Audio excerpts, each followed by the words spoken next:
You're going to be hearing the voice of Grandma Iole Martinat banker, and I'm going to be showing you photos. And this was the house she would always comment on as being beautiful. Uh, when we drove to the lake, sometimes we'd drive on Covina Hills Road once in a while, and through the hills there were some real pretty houses. And you can't even see half of the house from this picture, but you can see the landscaping was real pretty too. And Grandma really liked this house. They had a flag that said Harvard, so we always used to call it the Harvard House. And she just thought that was the neatest property up on the hill there. So here she is talking about something. Let's see. There's a big elephant ear plant at 9863. It's huge. A plant. I used to always trim it down because I know how big it grows. Oh. And it makes little figs down. I think it's yeah. I don't think you should eat them. No. It's little figs. Makes little figs. I'm not sure the name of them exactly. I call them elephant ears, but I don't think that's the real name. Fiscus or not fiscus, but something with a big something.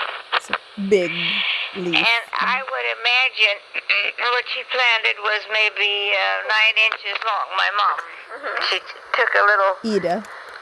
slip. We call that a slip.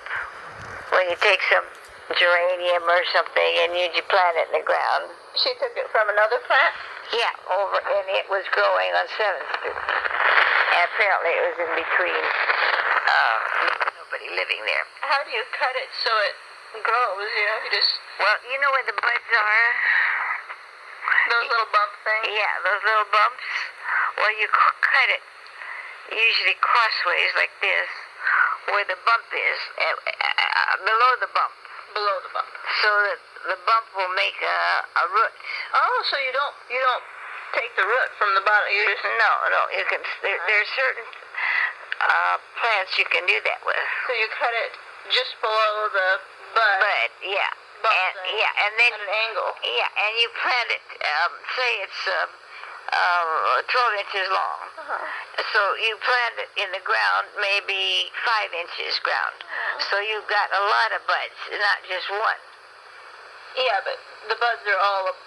One bud is underground, like several buds are underground. Yeah, so you hope... Several buds are up exactly. above. So you hope that the buds underground will start to grow. Into roots. And root. It will start to grow and root. And send the sap or whatever it is on up and make the rest of the plant grow. So the top buds have to kind of grow too. So they'll grow too. And then as soon as the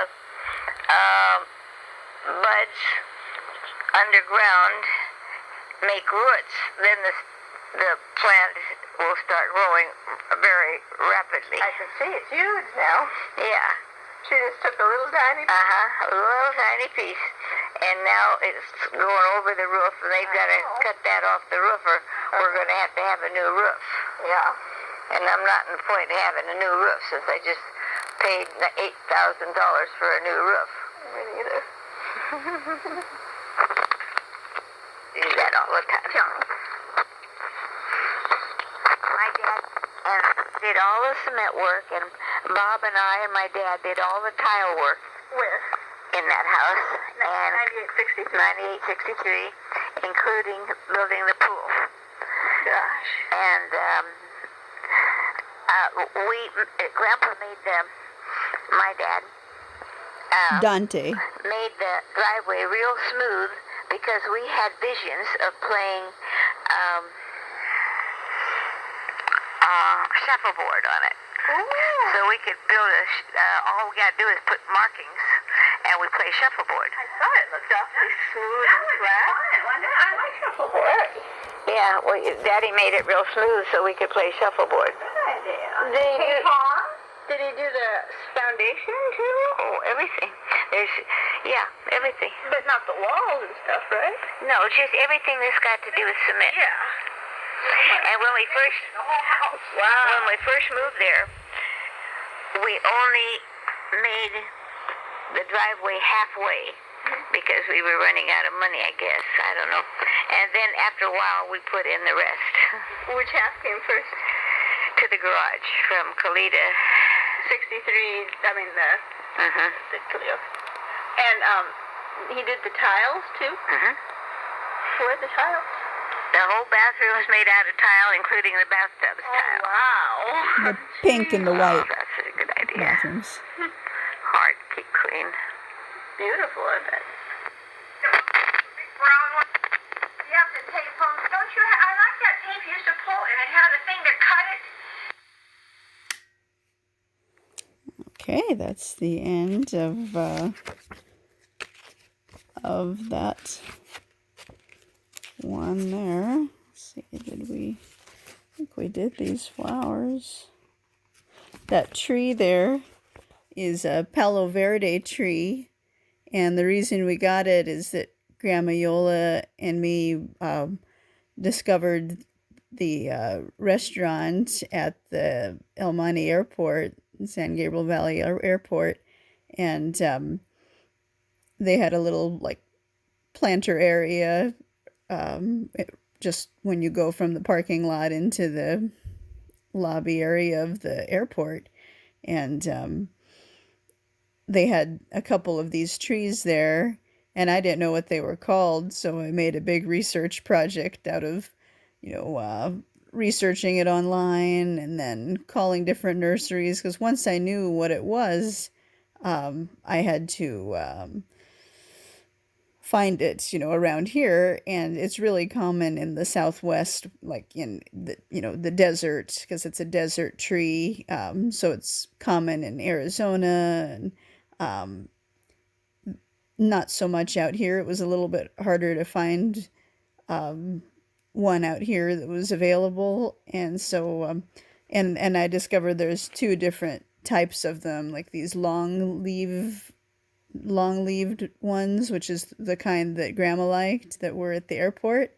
And since she liked it so much, I thought I'm going to get that tree and plant it, so she'd be excited about having one of our own. And I like the fact that it was low water maintenance because it is a desert tree, and it makes beautiful yellow flowers. The whole tree turns yellow.